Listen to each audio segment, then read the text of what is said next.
Good morning, and thanks for your time this morning. So you're pleased with 81%, and we still have another student registration drive coming up in Feb, yes, if I'm not mistaken, so yes, that should boost those numbers. So what are you reading into the number of youth that have actually registered to vote in a time where many older people are uncertain about who they're actually going to be voting for in this election? Well, thank you for having us this morning. You'd remember that in the past week, the NYDA actually took a deliberate step to actually go out and seek out young people. In the first registration phase, we actually experienced very low numbers, just less than 200,000 of young people that have registered. And what was quite worrying actually was young people between the ages of 18 and 30. Now what we did is to take a deliberate step together with the IEC, visited high schools, visited TVET colleges, actually spoke to those young people, particularly those who are 18 and 19 and 22, spoke to them about the importance of voting and actually got them out there. And we are very pleased that out of the 700,000 that just went out in the last 2 days, actually 81% are those under the age of 30, with a specific focus, of course, being between those who are 18 and 21. So we're quite pleased. And of course, we're now doing campus activations. Yeah. As you know, institutions of higher learning are now opening. Yeah.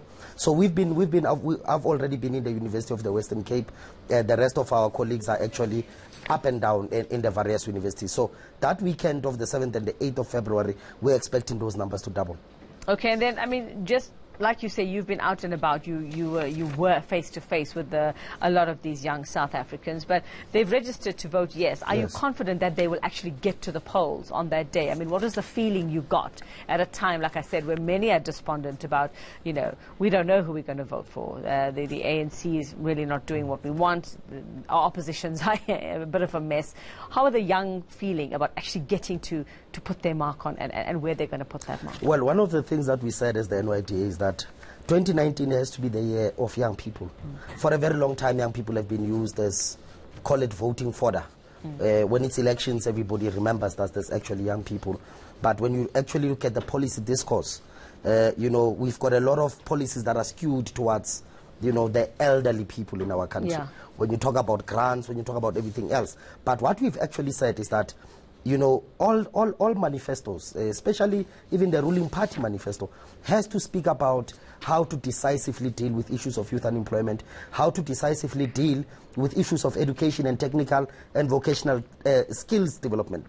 And I'm quite encouraged that when we've been talking face to face, especially matriculants, especially first year students, they've actually said, you know what, we also did not have an understanding. Some of us were made to believe we're born free, you know, our votes don't necessarily matter. So we've been actually been saying to them that, look, you know, the likes of Nelson Mandela, Solomon Mahlangu actually died just for a right to vote. And we think that it's important that as a younger generation of today, we don't allow that to die in our hands. Now, so you speak of campaigns and manifestos being geared towards the youth. You've seen the ANC's latest video campaign. I'd like to know, I mean, is that how do you feel about that? I mean, you have a young model, you know, and that's not the sort of representative of most of our youth.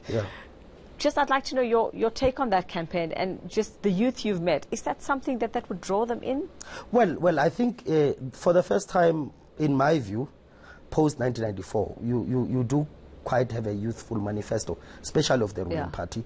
But I think another feather in the cap of the ruling party is that for the very first time in the list that is actually going to go to parliament, you're actually going to have young activists. I mean, if you read media reports, we're even going to have young activists that were involved in the FISMA poll that are actually going to go into parliament and represent. Because one of the things that I've always raised, the policies of the ruling party are actually good.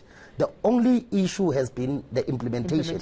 And one of the things we've argued is that you can't deploy 75-year-olds and 80-year-olds and expect that implementation will be fast. But that campaign that we're seeing, that video that's going around of the young model, is that the right way? In your opinion, is that sending the right message? Well, I think that there are different models of campaigning, right? And I think that is just part one of it. It was just to say, here's registration coming up, but I think the real campaigns actually start now. Okay. What so do we have to order? It was a bit of a tester.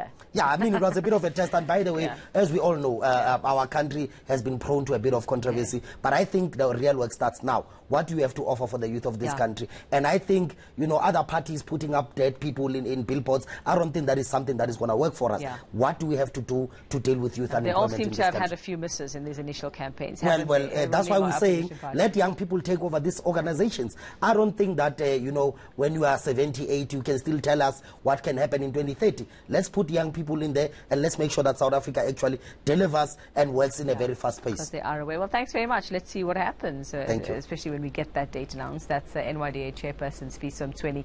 He's just talking about the youth registering to vote, and encouraged by that 81% of those who registered in this last drive are under 30 years old.